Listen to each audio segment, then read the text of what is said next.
Hello दोस्तों, मैं हूं मीर और आज मैं एक्सप्लेन करूंगा साउथ इंडिया की most underrated mystery thriller movie Kartikeya को, जो 2014 में आई थी। ये एक मास्टरपीस मूवी है जो हॉलीवुड को भी टक्कर दे सकती है, मगर ये तो हमारा बैड लक है। कचरा बॉलीवुड कभी ऐसी मूवीज को सामने ही नहीं आने देता और साउथ की रीमेक बनाकर खूब पैसा कमाता है। इस मूवी की खासियत है कि ये मूवी विज्ञान और भगवान के टॉपिक के साथ बिल्कुल बैलेंस बनाकर चलती है। मूवी देखते समय एज एन व्यूअर्स हम कई बार कंफ्यूज होते हैं, क्या सब भगवान की वजह से हो रहा है या ये सब अंधविश्वास है। लेकिन इसका जवाब हमें मूवी के एंड में मिलता है, जो इसके डायरेक्टर ने बखूबी समझाने की कोशिश की है। मेरी आप सबसे रिक्वेस्ट है, मूवी के एंड होने तक मेरे या इस मूवी के प्रति कोई जजमेंट ना बनाए। लेकिन फिर भी इस मूवी से किसी की धार्मिक भावनाएं आहत होती है तो इसके लिए मैं पहले ही माफी मांगता हूँ। आप इस मूवी को बस एंटरटेनमेंट पर्पज से देखें, क्योंकि ये एक फिक्शनल कहानी है। अगर बात की जाए इस मूवी की रेटिंग की तो इसे बहुत ही पॉजिटिव रिस्पॉन्स मिला था। इसे IMDb पर मिले है 7.4 स्टार आउट ऑफ 10 और इसे 91% गूगल यूजर्स ने लाइक किया है। अगर मेरी बात की जाए तो मुझे भी ये मूवी बहुत पसंद आई थी, लेकिन इसमें 2 पॉइंट ऐसे थे जो मुझे ठीक नहीं लगे, जिनके बारे में मैं वीडियो के एंड में बात करूंगा। इसीलिए इस वीडियो को और इसके दूसरे पार्ट को अंत तक जरूर देखें, क्योंकि इस मूवी का एक्सप्लेनेशन बनाते समय वीडियो बहुत लंबी हो गई। इसीलिए मैंने इस मूवी को 2 पार्ट में डिवाइड कर दिया है, जिसका लिंक आपको आई बटन और डिस्क्रिप्शन में मिल जाएगा।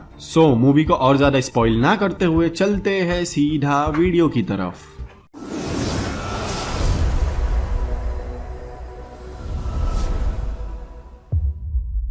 मूवी की शुरुआत होती है किसी डरावने घर से, जहाँ शंकर नाम का आदमी एक बुक लिख रहा था। काफी देर लिखने के बाद शंकर अपने दोस्त को कॉल करते हैं। शंकर ने किसी को बताया नहीं था पिछले 2-3 दिनों से वो कहाँ है, लेकिन जैसे ही शंकर अपने दोस्त को बताते हैं वो सुब्रमण्यमपुरम नाम के गांव में है। उनके दोस्त को ये सुनकर झटका लगता है, जैसे उस गाँव से सभी डरते हो। शंकर एंडोमेंट डिपार्टमेंट में काम करते हैं। एंडोमेंट डिपार्टमेंट सच में तमिलनाडु स्टेट का एक गवर्नमेंट का डिपार्टमेंट है, जो ऐतिहासिक मंदिरों की देखरेख करता है। लेकिन उनके बात करते समय हम घर के बाहर एक सांप को देखते हैं। शंकर पिछले 1 महीने से सुब्रमण्यमपुरम के रहस्य की इन्वेस्टिगेशन कर रहे थे और उन्होंने उस रहस्य को सुलझा लिया है, और ये सब वो अपनी किताब में लिख रहे हैं, जो ऑलमोस्ट कंप्लीट हो गई है। बस उसमें कंक्लूजन लिखना बाकी है, जो कुछ देर में हो जाएगा। शंकर अपनी किताब कल मीटिंग में पेश करने वाले हैं, जिसके लिए वो काफी एक्साइटेड है। लेकिन अचानक कोई चीज आकर सीधा उनके माथे पर काट लेती है, जिससे शंकर जमीन पर गिर जाते हैं और उनकी वही मौत हो जाती है। उनके मरते ही उनके सामने एक सांप आता है।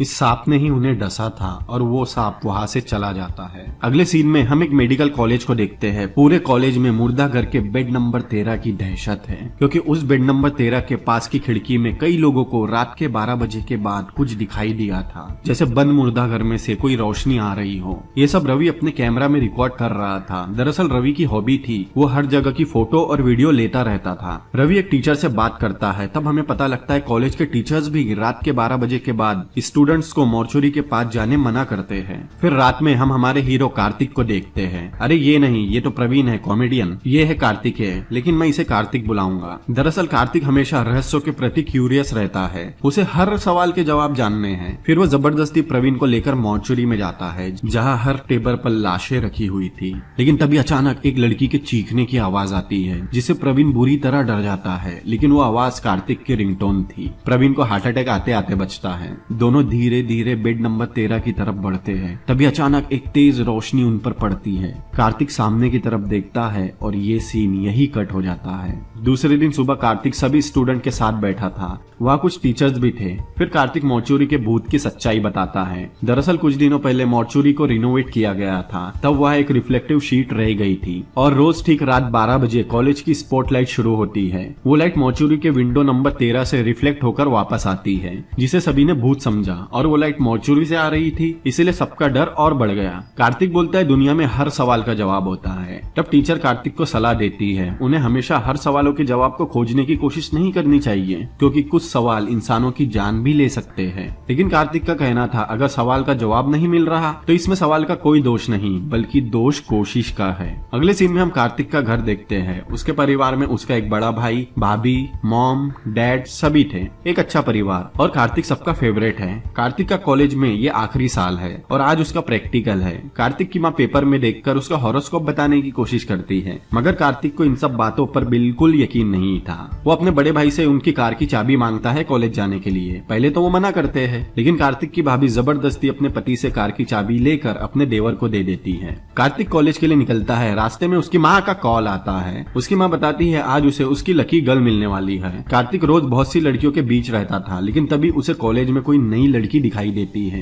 वो लड़की कार्तिक को इतनी पसंद आती है कि वो कार रोककर उसके पीछे जाने लगता है, लेकिन वो लड़की निकल जाती है। कार्तिक खुद को संभालता है, फिर कॉलेज की पार्किंग में आता है। उसे पार्किंग के लिए जगह मिल गई थी। कार्तिक कार को रिवर्स लेकर पार्किंग में लगाने लगता है, लेकिन तभी कोई कार को पीछे से ठोक देता है। कार्तिक आईने में देखता है ये वही लड़की थी। कार में डेंट आ गया था। कार्तिक को वो लड़की बहुत पसंद आई थी, लेकिन लड़की से ज्यादा भैया की कार इंपॉर्टेंट है, इसलिए कार्तिक उससे कार रिपेयर करने के पैसे मांगता है। उन दोनों के बीच में बहस होने लगती है। कार्तिक उसका आई कार्ड निकाल लेता है, जिससे कार्तिक को उसका नाम पता लगता है वाणी, और वाणी कॉलेज में नई आई थी। कार्तिक वाणी से कार रिपेयर करने पैसे मांगता है, वरना वो कहीं चोरी करके वाणी के आई कार्ड को वही फेंक कर आ जाएगा। Pretty genius. लेकिन इसी बीच पार्किंग की जगह कोई और अपनी कार लगा देता है, जिससे कार्तिक वाणी पर और भड़क जाता है। फिर उन दोनों के बीच में नोकझोंक होती है और वाणी वहाँ से चली जाती है। वो आदमी अपनी कार से निकलकर जाने लगता है, लेकिन तभी वहाँ का एक स्ट्रीट लाइट उस कार पर गिर जाता है और उस कार के पूरे ग्लास फूट जाते हैं। इसका मतलब वाणी की वजह से कार्तिक की कार बच गई। तब कार्तिक को समझ में आता है यही उसकी लकी गर्ल है।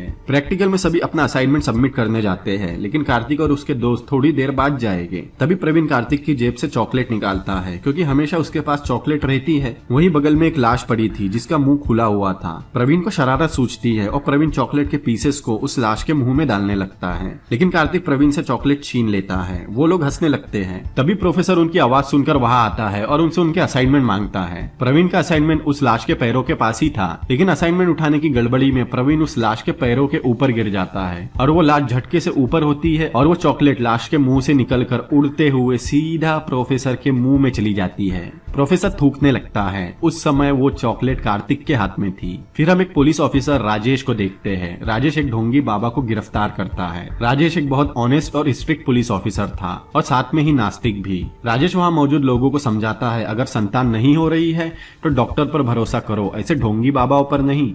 फिर हम कार्तिक और उसके दोस्तों को देखते हैं। लकीली प्रोफेसर ने उनके खिलाफ कोई सीरियस एक्शन नहीं लिया था। उनका ये आखिरी साल था और अब प्रैक्टिकल भी खत्म हो गए थे, इसीलिए रवि ड्रिंक पार्टी करने बोलता है, लेकिन किसी के पास पैसे ही नहीं थे, साले कड़के। कार्तिक के अकाउंट में 2000 थे, मगर उसका कार्ड काम नहीं कर रहा था, लेकिन फिर भी रवि ट्राई करने जाता है, साला बेवड़ा। रवि एटीएम में आधे घंटे से पैसे निकालने की कोशिश कर रहा था। तभी वहाँ वाणी आती है और वो कार्तिक का एटीएम ट्राई करती है और हैरानी की बात थी वाणी के हाथ से कार्ड चल जाता है। अब यह एक रोमांटिक सॉन्ग होता है जिसमें कार्तिक वाणी का पीछा करता है। वाणी को बिना पता चले उसकी टूटी हुई सैंडल बनाकर देता है। वाणी के आसपास होने से कई बार कार्तिक के बिगड़े हुए काम बन जाते हैं। मेरी गर्लफ्रेंड मेरे साथ होती थी तो मेरे बने हुए काम बिगड़ जाते थे। फिर राजेश एंडोमेंट डिपार्टमेंट के एक ऑफिसर राज से मिलने जाता है। उस समय राज कोई मीटिंग कर रहे थे जिसमें वो वहाँ मौजूद लोगों को किसी मंदिर के बारे में बता रहे थे कि पिछले 10 दिनों से रोज शाम को उस पुराने मंदिर में एक कुत्ता आकर परिक्रमा करता है, जिसे देखने लोगों की भीड़ उमड़ पड़ी है और उस मंदिर में भक्ति फिर से शुरू हो गई है।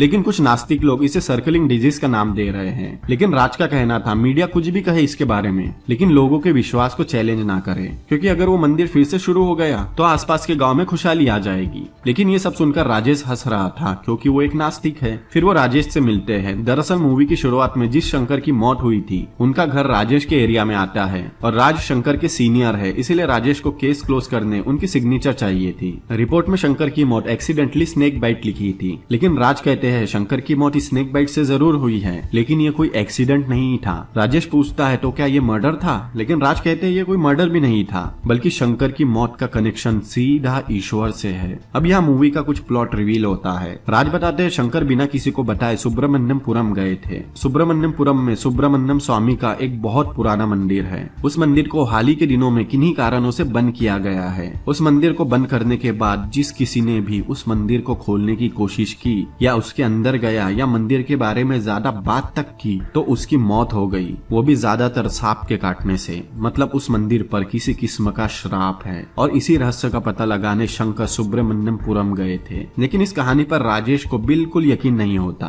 दूसरी तरफ कार्तिक कॉलेज से किसी मेडिकल कैंप के लिए जा रहा था और उसकी माँ टिपिकल इंडियन मदर की तरह उदास थी, क्योंकि कार्तिक पहली बार उनसे इतना दूर जा रहा था। फिर हमें पता लगता है वो मेडिकल कैंप के लिए सुब्रमण्यमपुरम जा रहा है। वो प्रोफेसर उसे जानबूझकर भेज रहा है क्योंकि उसे कार्तिक के रहस्यों को सुलझाने की क्यूरियोसिटी के बारे में पता था, ताकि कार्तिक वहां चला तो जाए लेकिन कभी वापस ना आ सके। दूसरी तरफ उनके पंडित ने बताया था कार्तिक के ऊपर सर्प दोष है। उसकी माँ सर्प दोष से बचने के लिए उसे एक कड़ा पहनाती है। कार्तिक को इन सब बातों पर बिल्कुल यकीन नहीं था, लेकिन अपनी माँ का दिल रखने के लिए कार्तिक वो कड़ा पहन लेता है। फिर सभी स्टूडेंट सुब्रमण्यमपुरम के लिए निकलते हैं। बहुत देर चलने के बाद कार्तिक और उसके दोस्त एक जगह रुकते हैं। रवि अपनी आदत से मजबूर वहाँ की फोटोज ले रहा था। तभी वहाँ एक पागल आता है, जैसे उन्हें यहाँ से जाने बोल रहा हो। तभी वो पागल कार्तिक को देखता है और अचानक शांत हो जाता है और कार्तिक को आशीर्वाद देने लगता है। इस घटना से प्रवीण बुरी तरह डर गया था। फिर वो सभी सुब्रमण्यमपुरम गांव पहुंचते हैं। गांव का सरपंच उनका स्वागत करता है। उन सभी के रुकने के लिए वहाँ कोई खास व्यवस्था नहीं थी। वहाँ उन्हें एक ताबीज वाला भी मिलता है जो हर चीज की ताबीज बना कर देता है। सभी को साथ में ही रुकना था, मगर इतना बड़ा घर पूरे गाँव में नहीं था। तब सरपंच किसी धर्मात्मा के बंगले का जिक्र करते हैं। उस बंगले के बारे में सुनते ही आस पास के सभी लोग शांत हो जाते हैं, जैसे डर गए हो। कार्तिक बंगले को साफ करवाने बोलता है। तब सरपंच बोलता है उस बंगले में कोई नहीं जाएगा। ये सुनकर रवि और प्रवीण थोड़ा डर जाते हैं, मगर कार्तिक सरपंच से बंगले की चाबी ले लेता है। फिर सभी लोग उस बंगले की तरफ जाते हैं। वो बंगला बहुत पुराना था। कार्तिक को बंगला बहुत पसंद आता है, लेकिन काफी लोग बंगले को देखकर ही डर गए थे, इसलिए आधे लोग वापस गाँव में रुकने चले जाते हैं और कार्तिक और उसका ग्रुप बंगले के अंदर जाते हैं। बंगला काफी दिनों से बंद था और साथ ही काफी डरावना भी था। तभी वहाँ वही तावीज वाला आता है जिसे उन्होंने गाँव में देखा था। बाकी गाँव वाला कोई नहीं आया था, लेकिन तावीज वाला कुछ पैसों के लिए उनके सारे काम करने आ गया था। फिर वो सभी घर को एक्सप्लोर करने लगते हैं, जहाँ प्रवीण और रवि डर जाते हैं, लेकिन कार्तिक को ये घर काफी इंटरेस्टिंग लग रहा था। तभी दोनों एक कमरे में जाते हैं जहाँ एक लाश का निशान था। तब हमें पता लगता है वो निशान शंकर का है। मतलब मूवी की शुरुआत में शंकर को सांप ने इसी घर में काटा था। ताबीज उस निशान को धो देता है। दूसरी तरफ राजेश को शंकर के दोस्त का कॉल आता है। वो बताता है शंकर ने मरने के 2 मिनट पहले उसे कॉल किया था और वो सुब्रमण्यमपुरम के बंद पड़े मंदिर पर एक किताब लिख रहा था, तभी वो मारा गया। दरअसल शंकर के दोस्त को ये मर्डर लग रहा था। राजेश उस किताब के बारे में पूछता है जो अभी शंकर की वाइफ के पास है। वही गांव में सभी मेडिकल कैंप सेटअप करते हैं। रवि अभी भी हर जगह और लोगों की फोटोज ले रहा था, लेकिन उनके कैंप का शेप एक सांप का था। दूसरे दिन कार्तिक और प्रवीण बस स्टॉप पर चाय पी रहे थे। असल में कार्तिक को वाणी की बहुत याद आ रही थी। तभी अचानक सामने से जा रही एक बस में कार्तिक को वाणी दिखाई देती है, लेकिन प्रवीण मानने को तैयार ही नहीं होता। तभी कार्तिक को उसकी माँ का कॉल आता है। वो बताती है उसकी भाभी प्रेग्नेंट है। उसका भाई तो ऐसे रिएक्ट कर रहा था जैसे कोई तीर मारा हो। ये गुड न्यूज सुनकर कार्तिक को यकीन हो जाता है ये कोई उसका भ्रम नहीं था। उस बस में सचमुच वाणी ही थी। फिर दोनों दोस्त तेज रफ्तार से किसी गाड़ी से बस के पीछे जाते हैं और कैमरा नीचे होते ही हम उस तेज रफ्तार गाड़ी को देखते हैं। उनकी गाड़ी से तेज बच्चे चल रहे थे। और इतना ही नहीं, उन दोनों महापुरुषों ने गाँव का, हाँ आपने सही सुना, गाँव का ट्रैफिक जैम कर दिया था। लेकिन जैसे तैसे दोनों बस अड्डे तक पहुँचते हैं। प्रवीण बस में देखता है लेकिन बस खाली थी। दोनों जाकर बस ड्राइवर से बात करते हैं। वो बताता है बस अभी ब्रेक के लिए रुकी है, कुछ ही देर में वापस भर जाएगी। तब प्रवीण दुकान से बीड़ी लेता है और कार्तिक चॉकलेट। प्रवीण की बीड़ी और कार्तिक की चॉकलेट दोनों खत्म हो जाती है। तभी उन्हें वाणी दिखाई देती है। वाणी उनके पास आती है। पहले वाणी खुश होकर पूछती है क्या कार्तिक उसके लिए यहाँ आया है, लेकिन कबाब में हड्डी प्रवीण बीच में बोलता है वो पास के गाँव में कैंप में आए हैं। दरअसल वाणी भी उसी कैंप के लिए यहाँ आई थी। वाणी बोलती है उसने जानबूझकर इस कैंप के लिए नाम लिखाया होगा, लेकिन कार्तिक मना करता है। वाणी बस में जाकर बैठती है। कार्तिक बोलता है उनका यहाँ मिलना जरूर किस्मत में था, लेकिन वाणी बताती है ये कोई किस्मत नहीं बल्कि ये उसका गांव है। कार्तिक थोड़ा इमोशनल बातें करने के बाद सीधा वाणी को प्रपोज कर देता है, लेकिन वाणी तुरंत मना कर देती है। तब प्रवीण कार्तिक को लड़की पटाने की एक ब्रिलियंट टेक्निक बताता है। प्रवीण कार्तिक को बोलता है किसी बकरे को ढूंढकर कॉमेडी कर, और पागल कार्तिक को उसका आइडिया पसंद भी आता है। कार्तिक बाहर एक पंडित को देखकर उस पर उल्टे सीधे कमेंट करके कॉमेडी करने की कोशिश करता है। वाणी भी बाहर देखती है। कार्तिक उस पंडित को अंदर बुलाता है, लेकिन अंदर आते ही उन्हें पता लगता है वो वाणी के पापा है। कार्तिक प्रवीण की तरफ देखता है और उसे दूर ले जाता है और उसकी मस्त सुताई करता है। दूसरी तरफ राजेश शंकर के दोस्त के साथ उसकी बीवी के घर जाते हैं, जहाँ शंकर की माँ उस किताब को मनूज बोल रही थी। शंकर की वाइफ राजेश को उस किताब के लिए वार्न करती है, क्योंकि उस किताब के राजेश के पास रहने से उसकी जान भी जा सकती थी। अब राजेश को इस केस में कुछ डाउट हो रहा था कि शंकर का केस जैसा दिखता है वैसा है नहीं। दूसरी तरफ कैंप में कार्तिक के पास एक आदमी अपनी बीवी का अबॉर्शन करने आता है, सिर्फ इसलिए क्योंकि वो लड़की है, जो उसने शहर में किसी डॉक्टर से पता किया था। कार्तिक उसे बहुत खरी खोटी सुनाता है और धमकी देता है, अगर उसने फिर अबॉर्शन करवाने की कोशिश की तो वो उसे और उस डॉक्टर को जेल भिजवा देगा जिसने टेस्ट किया था, और उस औरत को अपना नंबर देता है किसी भी इमरजेंसी के लिए। प्रवीण आकर कार्तिक की तारीफ करता है, लेकिन कार्तिक के इस एक्ट से एक और फायदा हुआ था, वाणी कार्तिक से इम्प्रेस हो गई थी। या फिर एक लव सॉन्ग होता है जो सॉरी मैं गाकर नहीं सुना सकता क्योंकि मैं बहुत बेसुरा हूँ। दूसरी तरफ राजेश उस बुक को पढ़ना शुरू करता है। तब हमें उस मंदिर की कुछ हिस्ट्री पता चलती है। सदियों पहले इस राज्य के राजा इसी प्रांत में रहते थे। तब के राजा कीर्ति वर्मा ने सुब्रमण्यम स्वामी के लिए भव्य मंदिर बनवाया था। मंदिर बनाने के कुछ समय बाद कार्तिक पूर्णिमा की रात चांद निकलते ही मंदिर से तेज रोशनी निकलने लगी। वहाँ के लोग मानने लगे स्वयं सुब्रमण्यम स्वामी कार्तिक पूर्णिमा के दिन रोशनी के रूप में मंदिर आते हैं। तब से कार्तिक पूर्णिमा से 21 दिनों तक मंदिर में मेला लगने लगा। इस तरह हर कार्तिक पूर्णिमा के दिन रोशनी का आना और 21 दिनों का मेला लगना एक परंपरा बन गई। कई राजा आए, मुगल आए, डच आए, अंग्रेजों का शासन आकर गुजर गया, लेकिन मंदिर का ध्यान रखने वालों ने मेला लगाने की परंपरा जारी रखी। मंदिर के ही पास भक्तों के रुकने के लिए एक बंगला भी बनाया गया, जहाँ अभी कार्तिक और उसके दोस्त रुके हैं। मंदिर की पॉपुलैरिटी और चढ़ावे को देखकर एंडोमेंट डिपार्टमेंट ने मंदिर को टेक ओवर कर लिया। लेकिन इसी बीच राजेश को कोई इंटरप्ट कर देता है किसी इमरजेंसी के लिए। अब इस बात की तह तक जाने के लिए राजेश सुब्रमण्यमपुरम जाने का फैसला करता है। दूसरी तरफ कैंप में कार्तिक वाणी को मनाने की कोशिश कर रहा था, लेकिन वाणी मान ही नहीं रही थी। और एक दिन पहले वाणी ने कार्तिक के काम को देखकर उसकी तारीफ की थी। बहुत मनाने के बाद भी वाणी नहीं मानती। तब उसके दोस्त वही बोलते हैं जो हर आशिक के दोस्त बोलेंगे, चल दारू पीते हैं। रात में सभी ग्रुप वाले दारू पी रहे थे और प्रवीण इतना अच्छा दोस्त था कि कार्तिक की बजाय खुद रो रहा था। और इतना ही नहीं, वो कार्तिक के हिस्से की दारू भी पी जाता है। वो आखिरी पैक बचा था। कार्तिक को और दारू पीनी थी, इसलिए प्रवीण और कार्तिक दारू लेने जाते हैं। तभी बाहर अंधेरे में उन्हें कोई दिखाई देता है, लेकिन वो ताबीज था। दोनों ताबीज को लेकर दारू लेने के लिए दूसरे गांव के लिए निकलते हैं। तभी एक जगह एक ब्रिज के पास ताबीज उन्हें रुकने बोलता है, क्योंकि उसे सुसु लगी थी। ताबीज सुसु करने ब्रिज की तरफ जाने लगता है और प्रवीण भी दूसरी तरफ जाता है। अब वहाँ अंधेरे में कार्तिक अकेला था। उसे कुछ अजीब सा लगने लगता है। तभी एक कार ब्रिज पर क्रैश होती है और सीधा कार्तिक की तरफ गिरती है। कार्तिक बड़ी मुश्किल से उस कार से बचता है। सभी वहाँ आते हैं। वो देखते हैं कार में इंस्पेक्टर राजेश था। राजेश मर चुका था, जबकि शंकर की वाइफ ने उसे वार्न भी किया था, लेकिन राजेश नहीं माना। सुबह वहाँ सभी मीडिया आती है। वहाँ राज भी आते हैं। वो बोलते हैं, आप लोग भले से ही भगवान को ना माने, लेकिन सीरियस ऑफेंसिव इंसिडेंट होने के बाद भी अगर आप उन पर भरोसा नहीं कर पा रहे हैं तो कम से कम संभल कर तो रहे। ये सब राज मीडिया में बोल रहे थे। फिर जिस दिशा में मंदिर है उस दिशा में जूते उतार कर प्रार्थना करते हैं। अब वहाँ का पंचनामा पूरा हो गया था। राजेश की सभी चीजें वहाँ से उसके घर भिजवा दी गई थी, मगर वो किताब गायब थी। ये सुनकर ऑफिसर परेशान हो जाता है। तब हम देखते हैं वो किताब कार्तिक के पास है। और अब यहाँ से मूवी एक अलग ही मोड़ लेने वाली थी। अब कार्तिक उस किताब को पढ़ना शुरू करता है। पिछले साल कार्तिक पूर्णिमा की रात जब रोशनी दिखाई दी थी, मंदिर में पूजा हो रही थी, तभी प्रमुख पुजारी अचानक नीचे गिर पड़े और उनकी मौत हो गई। कुछ लोग मंदिर को 11 दिनों के लिए बंद करने बोल रहे थे, लेकिन सैकड़ों साल से मंदिर कभी बंद नहीं हुआ था, इसलिए बाकी लोग नहीं मानते। 2 दिन बाद जब मंदिर खोला गया, एक कपल सांप के काटने से मरा हुआ मिला। रात में मंदिर से चीखने चिल्लाने की आवाज आने लगी। मंदिर के बारे में लोगों में धीरे धीरे डर बढ़ता गया और लोगों ने मंदिर में आना छोड़ दिया। मंदिर में शाम के समय बस एक पंडित जी ही पूजा करते और दीपक जलाते, लेकिन एक दिन उन्हें भी एक सांप ने डस लिया और उनकी भी मंदिर के अंदर ही मौत हो गई। अब पूरे लोग मंदिर को बंद करने के समर्थन में आ गए। वाणी के पिता और कुछ लोग ही मंदिर को खोलने के पक्ष में थे,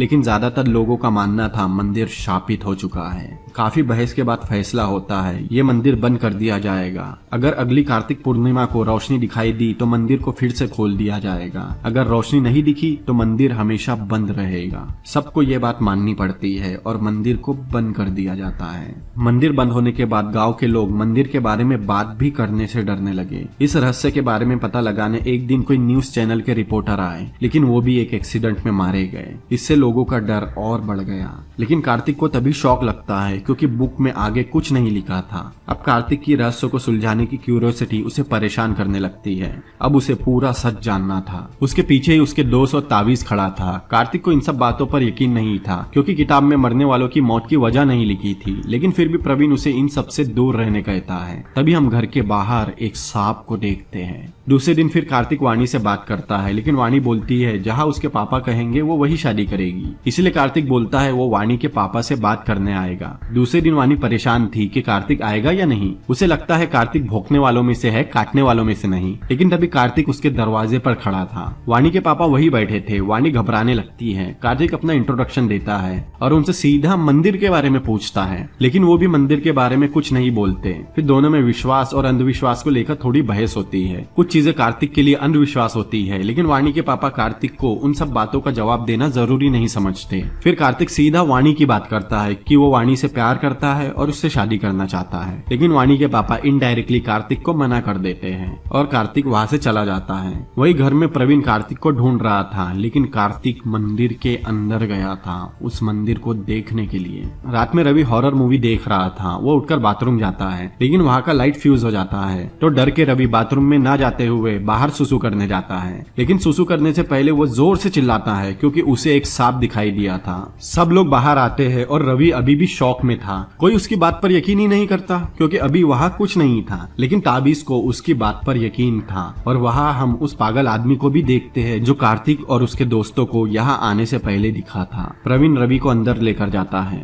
दूसरे दिन सुबह सभी कैंप में थे। वहाँ एक इलेक्ट्रिशियन भी काम कर रहा था। तभी वहाँ गाँव के कुछ लोग आते हैं और कार्तिक को मंदिर में जाने के लिए भला बुरा बोलने लगते हैं और उसे वार्न करते हैं वो भी मंदिर के इतिहास में मिल जाएगा। लेकिन वो इलेक्ट्रिशियन कार्तिक का सपोर्ट करता है, लेकिन अचानक उस इलेक्ट्रिशियन को बिजली का झटका लगता है और वो नीचे गिर जाता है। कार्तिक और उसकी टीम उसके पास जाते हैं, लेकिन गांव वाले कार्तिक को इलेक्ट्रिशियन को हाथ भी नहीं लगाने देते और उसे लेकर चले जाते हैं। रात में कार्तिक परेशान था। वो ताबीज से उस इलेक्ट्रिशियन के बारे में पूछता है। ताबीज बताता है वो मर गया, उसके शरीर में सांप का जहर मिला। ये सुनकर सभी हैरान होते हैं, लेकिन गाँव वालों के लिए ये नया नहीं था क्योंकि जो भी मंदिर के बारे में बात करता है वो इसी तरह मारा जाता है। तभी कार्तिक को एक सरप्राइज मिलता है। उसकी फैमिली उससे मिलने आई थी। दूसरे दिन सुबह कार्तिक अपनी फैमिली को वाणी से मिलाता है। उसकी फैमिली को वाणी और वाणी को कार्तिक की फैमिली बहुत पसंद आती है। फिर वो लोग वाणी के पापा से मिलते हैं और बेचारे वाणी के पापा मना भी नहीं कर पाते क्योंकि कार्तिक की फैमिली थी ही इतनी अच्छी। कार्तिक की फैमिली भी उसी बंगले में रुकी थी। रात में उसकी भाभी की नींद खुलती है। उनकी बेटी सोना वहाँ नहीं थी।